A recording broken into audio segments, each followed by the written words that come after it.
ነስተልን የተወደዳችሁ ተመልካቾች እንደሰነበታችሁ የዕለተ አርብ የፋና ፕላስ የቶክ ሾው ስፖርት ፕሮግራማችን ከሰዓት ጀምሮ ለቀጣይ አንድ ሰዓት ቆይታ ያደርጋል። ዛሬ ለየት ባለ መልኩ በሀገር ውስጥ ጉዳዮች ነው ሰፊውን ጊዜያችንን የምንወስደው። በተለይ ደግሞ ባለፉት 8 ዓመታት በኢትዮጵያ ስፖርት ለውጥ እንዴት እየተፈጠረ ነው ያለው የሚለውን ጉዳይ እንፈትሻለን። በውጤት አይደለም፣ ከመሰረተ ልማት ከተለያዩ የእድሜ እርከን ግንባታዎች ጋር በተያያዘ የምናነሳቸው ነጥቦች ይኖራሉ። ባለፉት 8 ዓመታት እየተተገበሩ ካሉ በተለይም ደግሞ ስፖርት ማዘውተሪያ ስፍራዎች እንደዚሁም ደግሞ የመወዳደሪያ ቦታዎች ግንባታ በሰፊው የተከናወነ ነው የሚገኘው። ታዲያ እነዚህን መለስ ብለን እናስታውሳቸዋለን። እናንተም ተመልካቾች የምታውቋቸው ጉዳዮች ይኖራሉ። በተለይ በስፖርት ልማት ዘርፍ ላይ እየተሰሩ ያሉ እነሱን እየጠቃቀስን እያስታወስናችሁ ቆይታ የምናደርግ ነው የሚሆነው። ከዛ በተጨማሪ በአህጉራችን አፍሪካ ለዛውም ደግሞ በመዲናችን አዲስ አበባ ከተማ በኢትዮጵያ የሚደረግ ትልቅ የስፖርት ሁነት አለ። ይሄ ስፖርት በመጪው ሚያዝያ ወር አጋማሽ ነው የሚደረገው። ከዚህ ጋር በተያያዘ እንግዳ ጋብዘናል። የውድድሩ ሁኔታ ባይስክል ወይ ደግሞ የሳይክል ስፖርት ውድድር ነው። ማውንቴን ሲቲ ውድድር የሚባለው ማለት ነው። ከሱ ጋር በተያያዘ የምናነሳቸው ነጥቦች ይኖራሉ። እንግዲህ ብዙ ጊዜ አደጉት ሀገራት የብስክሌት ስፖርት ውድድር በጣም ተወዳጅ እንደዚህም ደግሞ የሚዘወተር የስፖርት አይነት እንደሆነ ይታወቃል። በሀገራችን ኢትዮጵያ ግን ያን ያክል ትኩረት የማይሰጠው የስፖርት ውድድር ዘርፍ እንደሆነ ይታወቃል። አሁን ግን እየተነቃቀ ካለ ምናልባትም ባለፉት 8 ዓመታት ውስጥ የሚካተት አንድ እድገት እያሳየ ያለ ስፖርት አይነት ነው።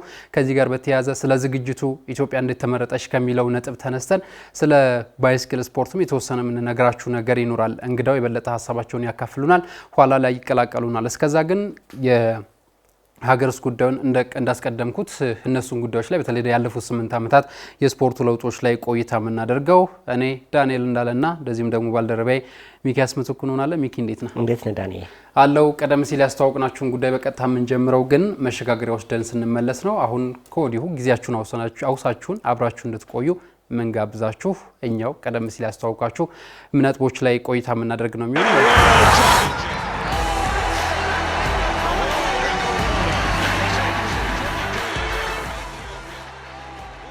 ተመልካቾቻችን ቀደም ሲል መግቢያችን ላይ እንዳስተዋወቅነው ቆይታ የምናደርገው ባለፉት 8 ዓመታት በስፖርቱ ዘርፍ እየተመዘገቡ ያሉ እንደዚሁም ደግሞ የተጀመሩ ጅምር ስራዎችን በማስታወስና በማንሳት ይሆናል። ሚኪ እንግዲህ ትላንትና መጋቢት 24 ነበር አይደለ? በመጋቢት 24 በተለይም ደግሞ የኢትዮጵያ በተለይ በስፖርቱ በዚህ መሰረተ ልማት ላይ ነው ውጤቱ አይደለም ማለት ውጤቱ ኋላ ላይ ነው የሚመጣው አይደለ?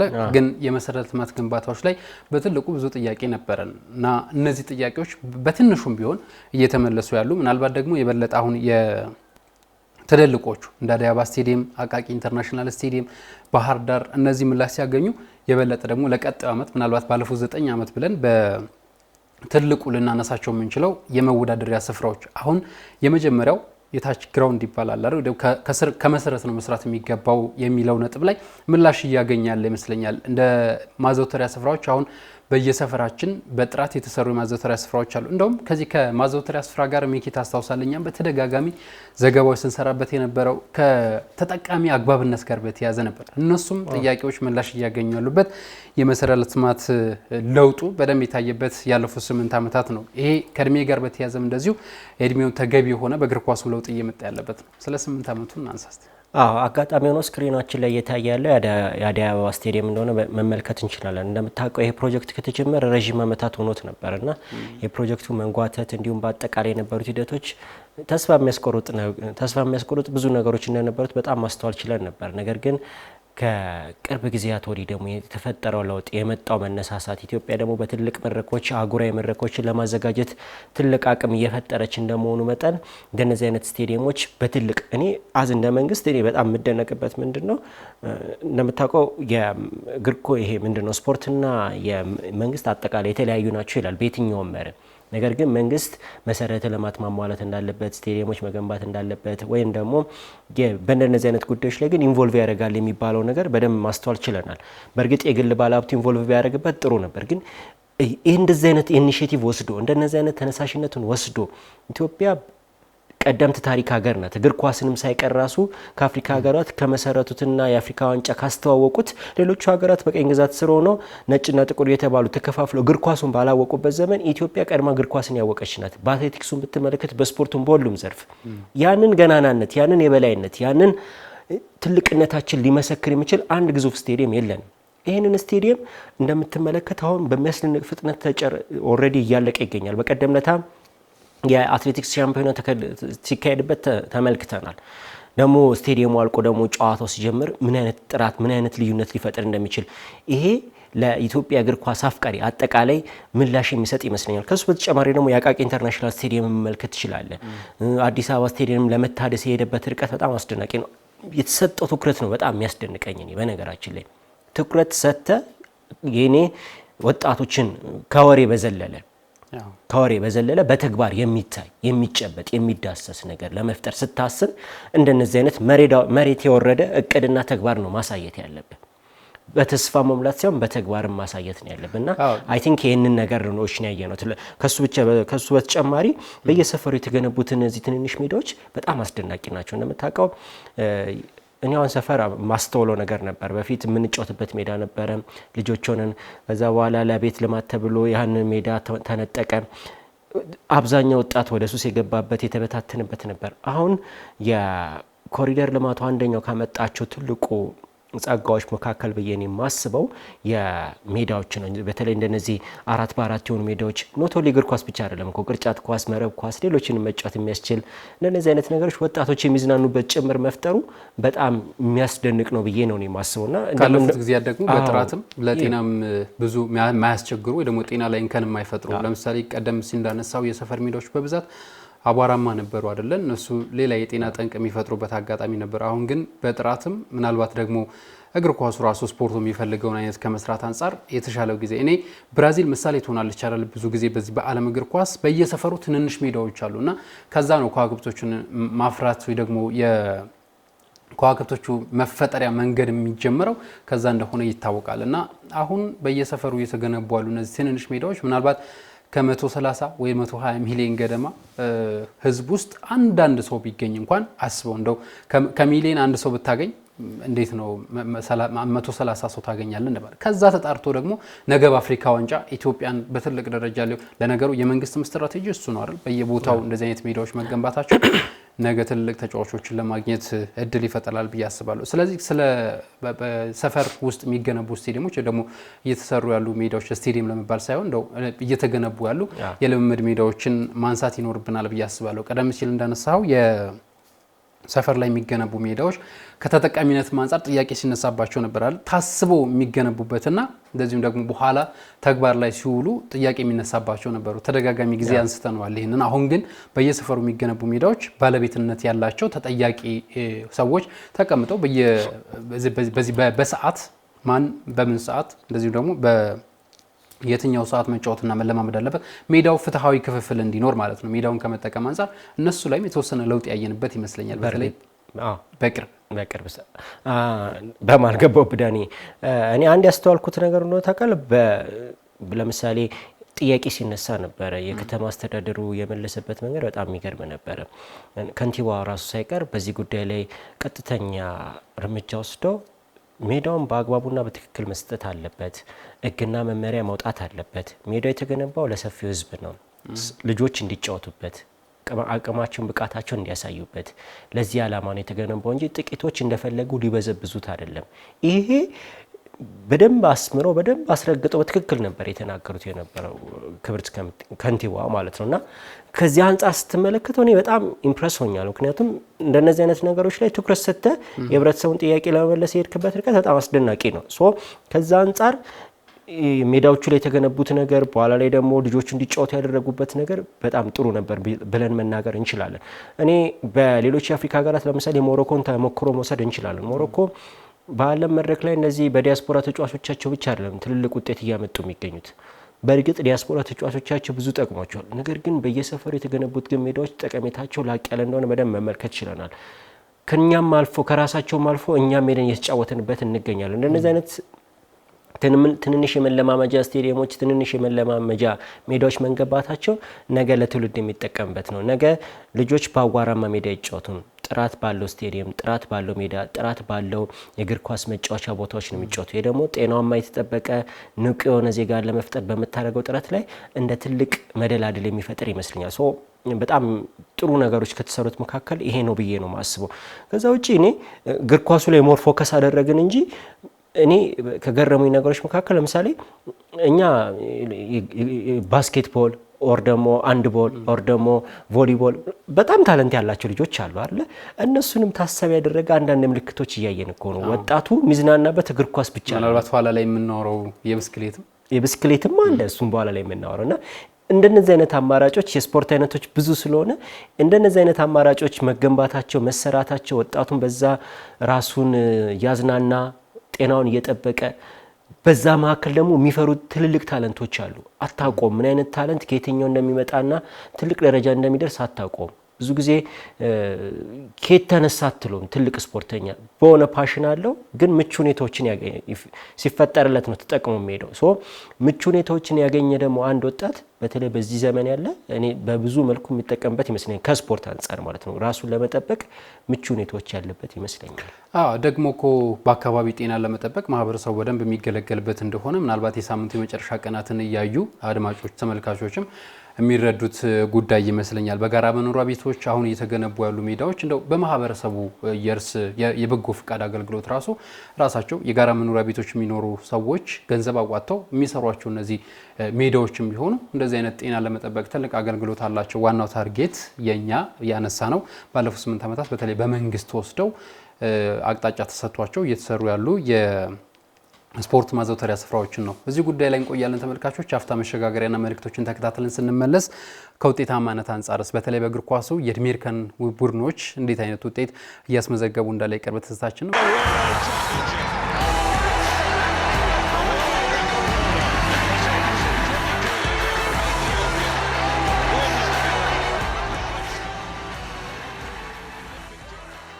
በአጭር ጊዜ ከተሰራ ውጤታማ እንደሚኮን የኢትዮጵያ ከ17 ዓመት በታች ወንዶች ብሔራዊ ቡድን ያሳየ ይመስለኛል። ከ22 ዓመታት በኋላ ለአፍሪካ ዋንጫ ስናልፍ በዚሁ በ8 ዓመታት ውስጥ የተመዘገበ በስፖርቱ የተመለከትነው አበረታች ደግሞ ተስፋ ያደረግነው ውጤት እንደሆነ ይታወቃል። የአዲስ አበባ ስቴዲየም የትራክ መወዳደሪያ ቦታም እንደዚሁ ለአትሌቶች ጥሩ የመወዳደሪያ ቦታ እንደሆነ ኢትዮጵያም ትልልቅ ዓለም አቀፍ ውድድሮችን በአትሌቲክሱ እንድታስተናግድ እንድታዘጋጅ እንድትመረጥ ያደረገ ቦታ እንደሆነ ይታወቃል።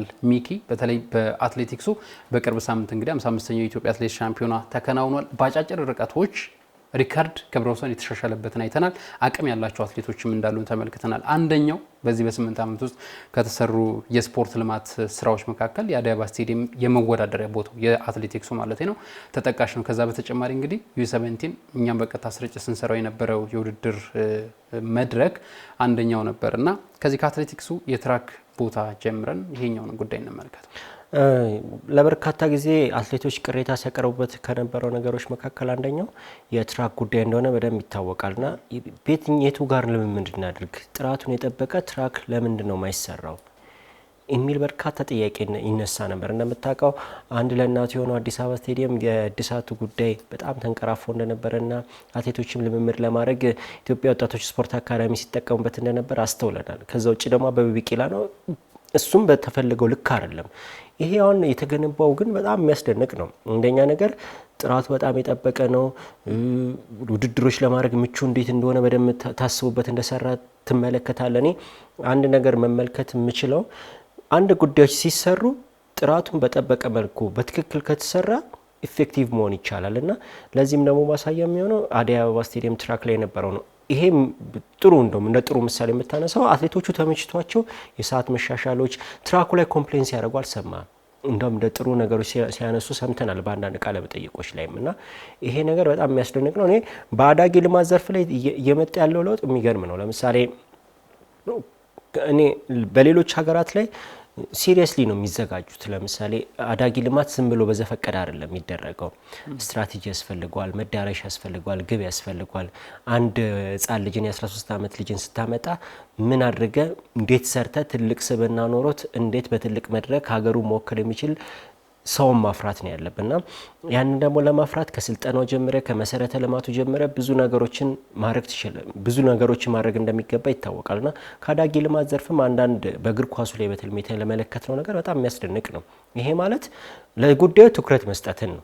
ለጉዳዩ ትኩረት ስትሰጥ የዛሬ ውጤትን ሳይሆን ታሳቢ የምታደርገው ነገን ነው ታሳቢ የምታደርገው። ነገ ኢትዮጵያ ለምሳሌ 2029 የአፍሪካ ዋንጫ ታዘጋጃለች። የማዘጋጀት እቅድ ነበራት።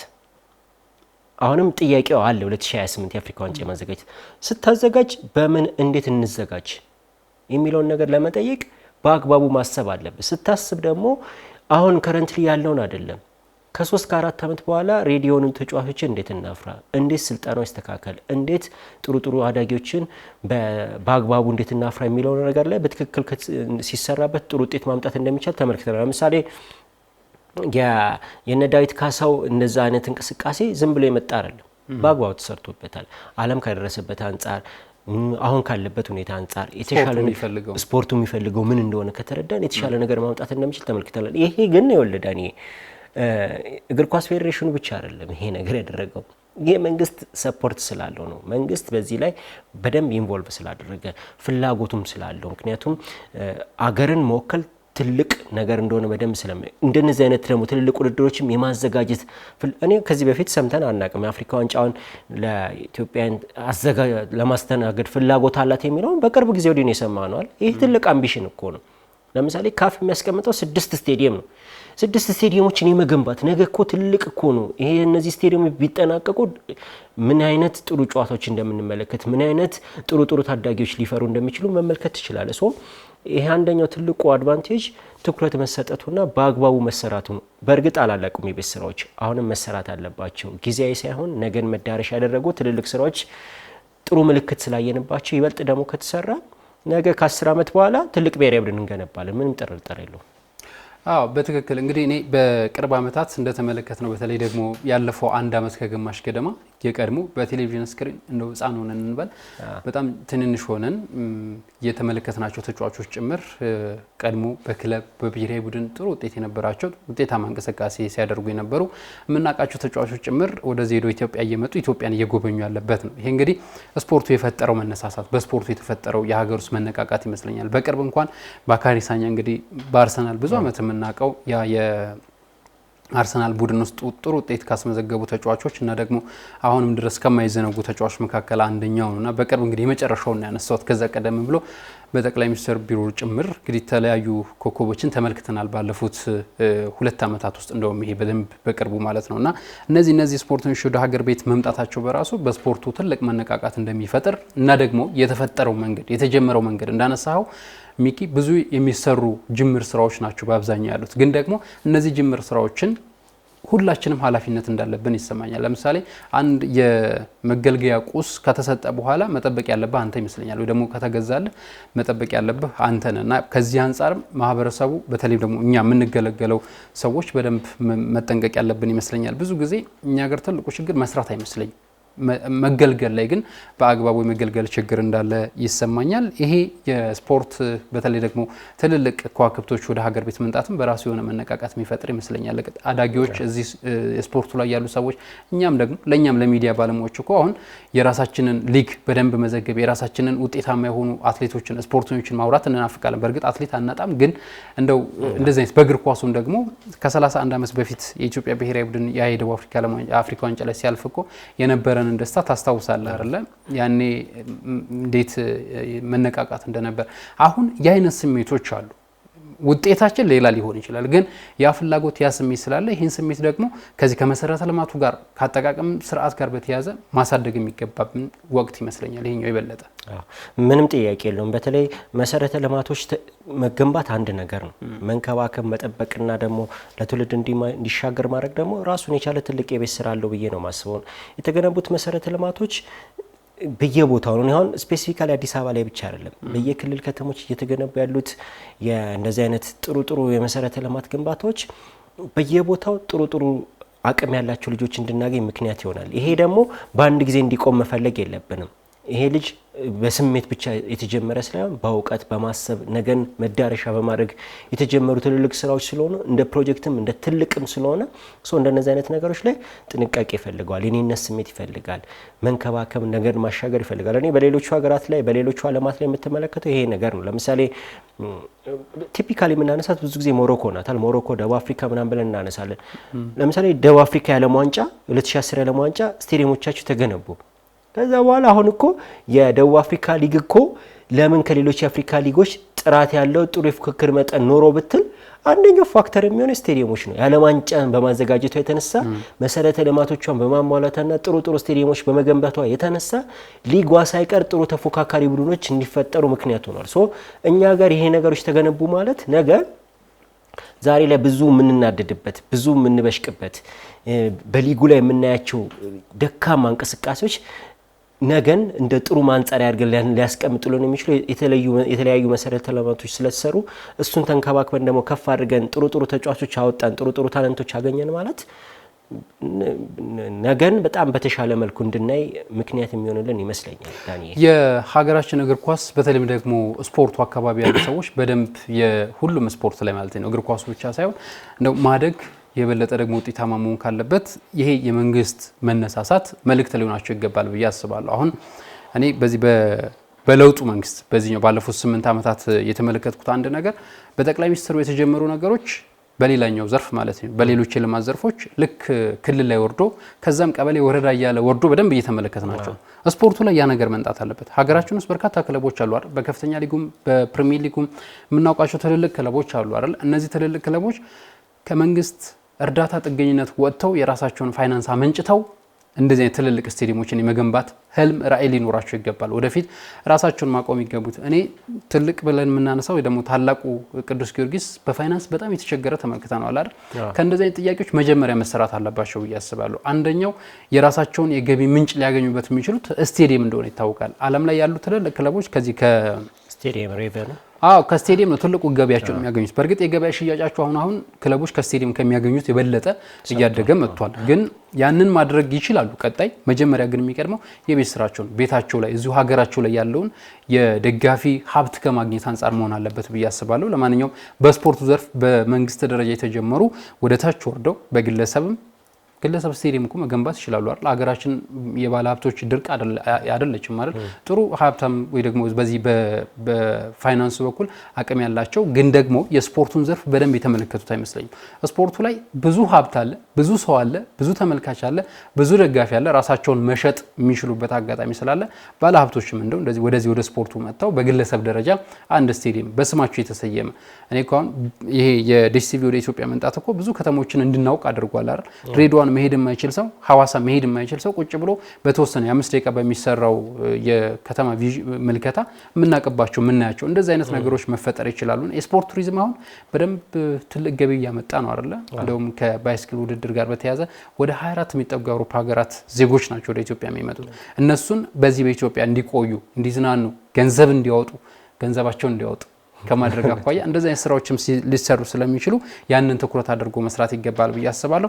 በመንግስት ደረጃ የተጀመሩ አበረታች ስራዎች ወደ ታችኛውም ወርደው በክለብ በግለሰብ ደረጃ ውጤት የሚያመጡ ስራዎች መስራት አለባቸው ብዬ አስባለሁ። ሚኪ ምንም ጥያቄ የለውም። ከዛ በተጨማሪ ደግሞ ዳኔ በጣም በዚህ ዓመታት ውስጥ አንድ ትልቅ ለውጥ መጣ ብዬ የማስበው የስፖርቱ የረቂቅ አዋጅ መሻሻልና ለምክር ቤት እንዲጸድቅ የውይይት ርዕስ ሆኖ መምጣቱ በጣም የሚያስደንቅ ነገር ነው። ምክንያቱም እንደምታውቀው ረቂቅ አዋጁ ላይ ብዙ አይነት ጥያቄዎች ነበሩ። ከዚህ በፊትም በርካታ በተለይ በእነዚህ ባለድርሻ አካላት ስፖርቱን አዋጅ በተመለከተ ጥያቄዎች ሲያነሱ ነበረ እና አንኳር ጉዳዮች ይዟል። ይሄ መሻሻል ረቂቅ አዋጁ መሻሻልና ወደ ትግበራ ሲገባ ደግሞ የሚያመጣቸው በጎ ተጽዕኖች አሉ። በእርግጥ መሬት ላይ አልወረደም፣ ግን አንድ የውይይት ርዕስ ሆኖ መምጣቱ ለንግግር ክፍት መሆኑ እንዲሻሻል ምክንያት መሆኑ አንድ ትልቅ ነገር ነው ብዬ ነው ማስበው። ምክንያቱም ከዚህ በፊት ሲንከባለሉ የነበሩ ጉዳዮችን በሙላ ፈር የሚያስይዝ ነው። ለምሳሌ ክለቦችን ጉዳይ በተመለከተ ክለቦች የባለቤትነት መብት እንዴት ይሆን በጣም እዚህም እኛም ስንናገርበት የነበረ ነበር አይደለ?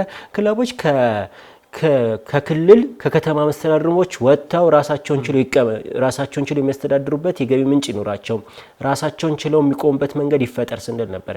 አንደኛው ረቂቅ አዋጁ አንደኛው ጥሩ ነገሩ እንደምሳሌ ልናነሳ የምንችለው እንደነዚህ አይነት ነገሮች ምቹ ሁኔታዎችን ፈጥሯል።